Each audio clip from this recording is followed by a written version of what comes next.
Hello everybody! Today we're going to be taking a look at one of the most important parts of playing Stellaris, especially on higher difficulties or multiplayer, which is micromanagement. At late game, especially after like 2300s, and if you've got a lot of planets like I do, 37 planets, you will find yourself in a situation where your economy might start tanking and you have a lot of unemployment. I have resolved majority of my unemployment issues, and because of the way that the planets are listed, it is very important to know how to go about it. Without further ado, let's take a look on how to fix the job assignment without hurting your population growth. Now, there is a shortcut, which is instituting the population controls. However, you should not do that because that actually results in net slowed growth of your population. And as you all know, population growth is the most important stat in the game. So what you do is you pick a planet with very large amount of empty jobs, available jobs, and lots of housing. In this case, I picked my planet Neo Arcadia 2, which has 179 housing and 58 available jobs. Now, what we're gonna do, because whenever you switch to a different planet over here, this list shuffles slightly. So it is very difficult to go by the list. So what you do is you will be using the list on your right to track your unemployment numbers, transfer every single unemployed population to your target planet, which is the Neo Arcadia, and then we are gonna start the step 2 of the job assignment.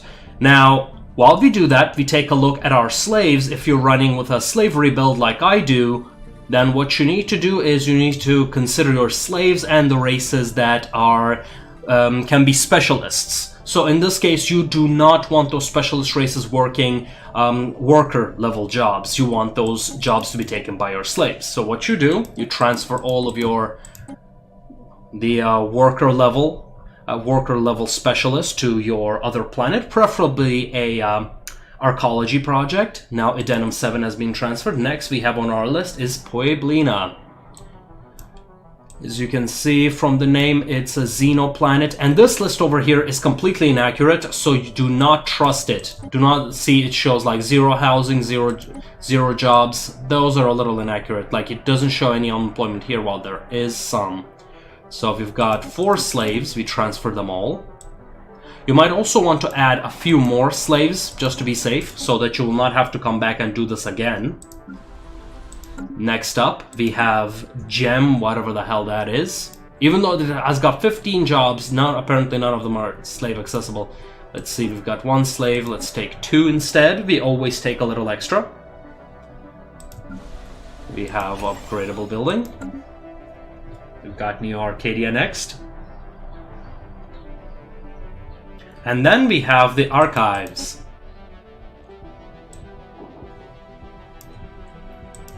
We've got 3 unemployed. Okay. Now we have resolved the unemployment issue in most of our planets. Now we go back to the top of the list. Look at Arcadia 4. Another archaeology project. We have a lot of people here. We see unemployed specialists and some worker level possible specialists. So we take these guys out. Okay, unemployment solved. Next on Arcadia 2. So the goal here, you're collecting all of your unemployed populations or underemployed populations into one planet.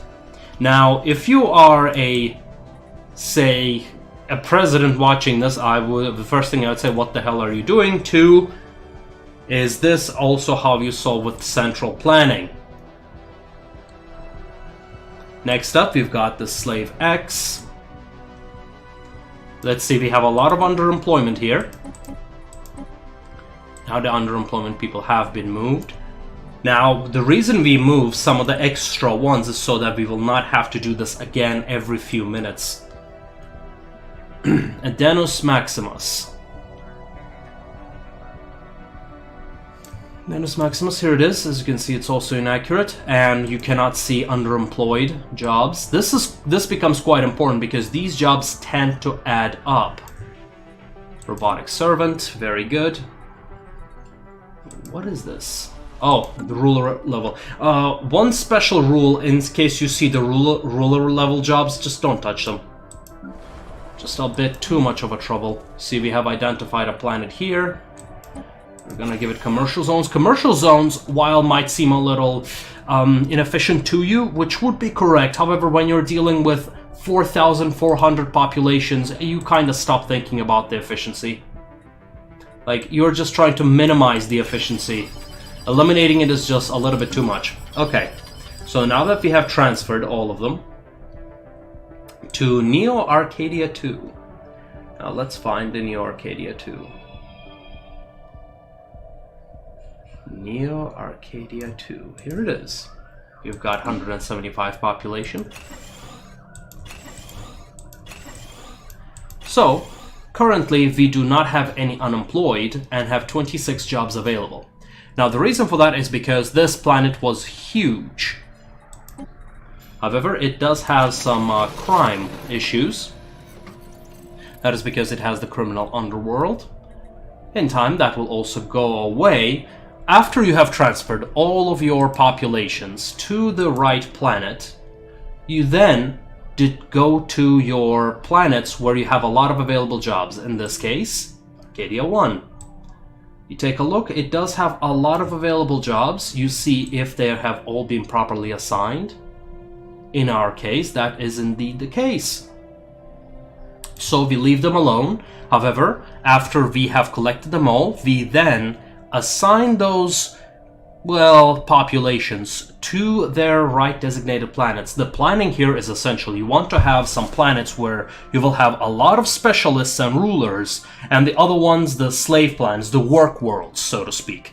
There you will have your workers and lots of slaves. You can even create them into thrall worlds to increase your population growth. But this is the gist of how to easily micromanage in the late game of Stellaris. After you have finished this, you can calmly and with a lot of peace of mind continue dealing with conquering the rest of the galaxy. Thanks for joining me, and we'll see you next time.